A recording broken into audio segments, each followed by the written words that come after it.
شاهد ماذا قال المعلق الجزائري حفيظ الدراجي عن إقصاء المنتخب الوطني الجزائري أمام الإمارات بركلات الترجيح في ربع نهائي كأس العرب. تغادر الجزائر كأس العرب فيفا 2025، لكنها لا تغادر القلوب ولا المدرجات التي اهتزت بأصوات جماهيرها. خروج مشرف وإن كان مؤلما لجماهير الفلك، خروج لا يقلل أبدا من قيمة منتخب قدم كل ما لديه بروح عالية، وسقط واقفا أمام المنتخب الإماراتي. لعب بقوة وعرف كيف يعود بقوة أكبر في الشوط الثاني ويحسمها بركلات الترجيح بعد الوقت الإضافي.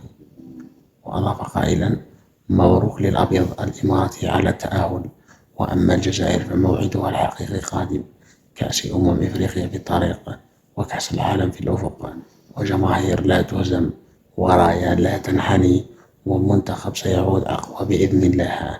هذه ليست النهاية، هذه بداية جديدة، ورب ضارة نافعة. شكرا لكم جزيل الشكر.